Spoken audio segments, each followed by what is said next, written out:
Hi viewers, நம்ம பார்க்க போற ரெசிபி Vazhaipoo65. Vazhaipoo65 அதுக்கு தேவையான பஜ்ஜி பொருள் மாவு 2 டேபிள்ஸ்பூன் கார்ன்ஃப்ளவர் மாவு, half சிக்கன் மசாலா கரம் மசாலா தேவையான அளவு உப்பு இஞ்சி பூண்டு பேஸ்ட் தயிர் நமக்கு தேவையான வாழைப்பூ. ஸோ நான் கொஞ்சமாக வாழைப்பூ எடுத்திருக்கேன். இப்போ நம்ம எடுத்துக்கிட்ட இந்த எல்லா பொருட்களையும் ஒன்றா நம்ம பிசைஞ்சு மாவு ரெடி பண்ண போகிறோம்.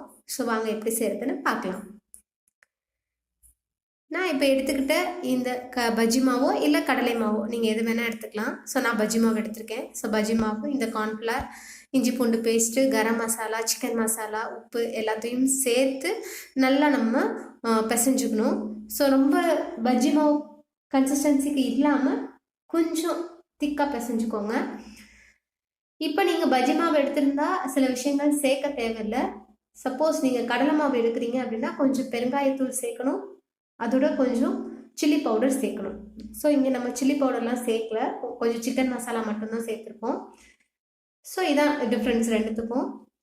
நீங்கள் கடலை மாவுக்கு பதிலாக பஜ்ஜி மாவு எடுத்துக்கிட்டிங்கன்னா வேறு எதுவும் எக்ஸ்ட்ரா சேர்க்க தேவையில்லை. கடலை மாவு எடுக்கும்போது கொஞ்சம் சில்லி பவுடரும் கொஞ்சம் பெருங்காயத்தூளும் சேர்த்துக்கோங்க.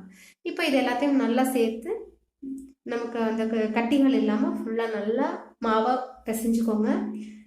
இது ரொம்ப தண்ணியாகவும் ஆகிடக்கூடாது, ரொம்ப கெட்டியாகவும் இருக்கக்கூடாது. ஸோ ரொம்ப தண்ணியாக இருந்ததுன்னா வாழைப்பூவில் ஒட்டாது. ரொம்ப கெட்டியாக இருந்தால் நீங்கள் உள்ளே போட்டோன்னா வாழைப்பூ தனியாக மாவு தனியாக பிரிஞ்சிடும். அதனால் நீங்கள் ரொம்ப கரெக்டாக நான் காமிக்கிற இந்த கன்சிஸ்டன்சிக்கு மாவை பிசைஞ்சுக்கோங்க. கார்ன்ஃப்ளவர் போடுறதுனால அது மாவு கொஞ்சம் நீங்கள் எடுத்து கீழே போட்டிங்கன்னா அது விரியும். ஸோ அது ஒன்றும் ப்ராப்ளம் இல்லை. நீங்கள் இந்த கன்சிஸ்டன்சிக்கு பார்த்துக்கோங்க. மாவோட கன்சிஸ்டன்சி இந்த அளவு இருக்கணும்.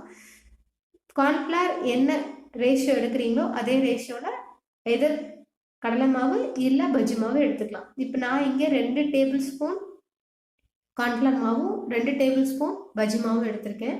நான் எடுத்துக்கிட்ட வாழைப்பூக்கு தகுந்த மாதிரி நீங்கள் எடுக்கிற வாழைப்பூக்கு தகுந்த மாதிரி நீங்கள் உங்களோட மாவோட அளவை குறைக்கவோ கூட்டவோ செஞ்சுக்கலாம். இப்போ இதில் வாழைப்பூவை போட்டு நல்லா பிசைஞ்சு விடுங்க.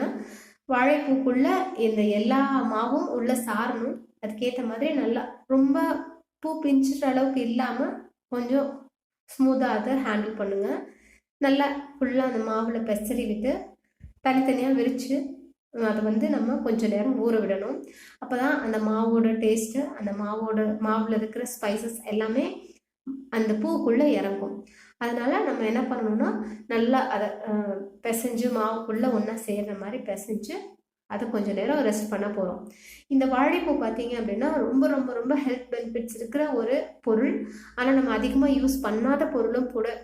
இந்த இந்த இந்த பூவை நம்ம அதிகமாக பயன்படுத்தவே மாட்டோம். ஏன்னா இது க்ளீன் பண்ணுறது கொஞ்சம் கஷ்டம், ரொம்ப டைம் எடுக்கும். இப்போ இருக்கிற சுச்சுவேஷனில் யாருக்கும் அதுக்கு டைம் இருக்கிறது இல்லை. அதனால ஆனால் இந்த மாதிரி செஞ்சு கொடுங்க. கண்டிப்பாக இது கொஞ்சமாக நீங்கள் இருந்தாலும் கூட இதை நீங்கள் செஞ்சீங்கன்னா ஒரு ஈவினிங் ஸ்நாக்குக்கு சூப்பரான ஸ்நாக் இது.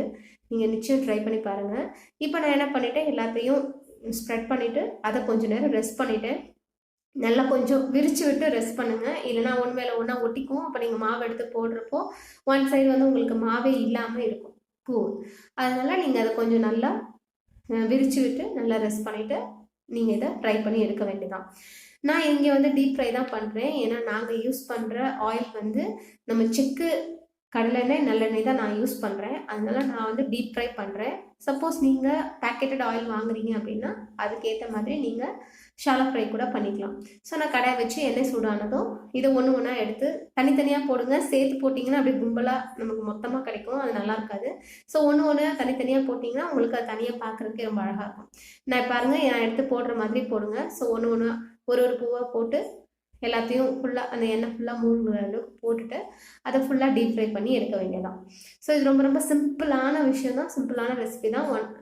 உங்களுக்கு பூ ரெடியாக இருக்கிற பட்சத்தில் இது ரொம்ப ஈஸியாக பண்ணக்கூடிய ஒரு ஸ்நாக். நீங்கள் சாப்பாட்டுக்கும் சைட் டிஷ்ஷாகவும் இதை நீங்கள் யூஸ் பண்ணிக்கலாம். அதுக்குமே இது ரொம்ப நல்லாயிருக்கும். ஸோ இதை நல்லா போட்டு ரொம்ப ஹை ஃப்ளேம் வச்சுக்காதீங்க, நார்மல் மீடியம் ஃப்ளேமில் வச்சுக்கோங்க. ரொம்ப லோலே வைக்காதீங்க, அது எண்ணெயில ஊறி உங்களுக்கு பூ எண்ணெய் பிடிக்க ஆரம்பிச்சிடும். ஸோ மீடியம் ஃப்ளேமில் வச்சுக்கோங்க. நல்லா திருப்பி விட்டு இதை ஃபுல்லாக கோல்டன் ப்ரௌன் ஆனோன்னா எடுத்து சர்வ் பண்ண வேண்டியதான். ஸோ இந்த வாழைப்பூ பார்த்தீங்க அப்படின்னா லேடிஸ்க்கு ரொம்ப ரொம்ப ஹெல்த் பெனிஃபிட்ஸ் இருக்கிற ஒரு பொருள். ஆனால் இது நம்ம இப்போ இருக்கிற டே டு டே லைஃபோட அந்த ஹரியப் சுச்சுவேஷனுக்கு நம்ம இதை யூஸ் பண்ணுறதில்ல, யூஸ் பண்ண முடியறதில்ல. நீங்கள் டைம் கிடைக்கும்போது நிச்சயமாக இதை வாங்கி ட்ரை பண்ணுங்கள். நம்ம இன்னும் வாழைப்பூலையே என்னென்ன செய்யலாம்னு இன்னும் 2-3 ரெசிபீஸ் நான் உங்களுக்கு அப்லோட் பண்ணுறேன். இப்போதைக்கு இந்த ரெசிபியை ட்ரை பண்ணுங்கள். இந்த ரெசிபி உங்களுக்கு நிச்சயம் பிடிக்கும். ஏன்னா ரொம்ப ரொம்ப சூப்பராக இருந்துச்சு. நாங்கள் ட்ரை பண்ணோம். ரொம்ப ரொம்ப டேஸ்டியாக இருந்தது. ஸோ நீங்கள் ஒரு வெஜிடேரியன் வந்து ஒரு நான்வெஜ் ஃபீல்டில் ஒரு சாப்பாடு சாப்பிட்ணும், ஒரு ஸ்நாக்ஸ் சாப்பிட்ணும் அப்படின்னா நிச்சயமாக இது ஒரு குட் சாய்ஸ். ஸோ நீங்கள் இதை கண்டிப்பாக ட்ரை பண்ணி பாருங்கள். குழந்தைங்களுக்கும் கொடுங்க, ரொம்ப விரும்பி சாப்பிடுவாங்க. இது வந்து ஒரு பூ, இது ஒரு வெஜிடபிள் அப்படிங்கிற மாதிரி குழந்தைங்களுக்கு நிச்சயம் ஃபீல் ஆகாது. அவ்வளோ டேஸ்டியாக இருந்தது. ஸோ நிச்சயம் இதை ட்ரை பண்ணி பாருங்கள். இப்போ நான் என்ன பண்ணிட்டேன், இதை ஃபுல்லாக ஃப்ரை பண்ணிட்டேன். ஸோ ஆல்மோஸ்ட் இது ரெடி ஆகிடுச்சு. இப்போ நீங்கள் இதை எடுத்து ஒரு டிஷ்யூவில் எடுத்து சர்வ் பண்ண வேண்டியதான். ஸோ டிஷ்யூவில் எடுக்கிறது ரொம்ப நல்ல விஷயம். ஏன்னா அதில் இருக்கிற எக்ஸ்ட்ரா ஆயில்ஸ் எல்லாம் அப்சர்வ் ஆகிடும்.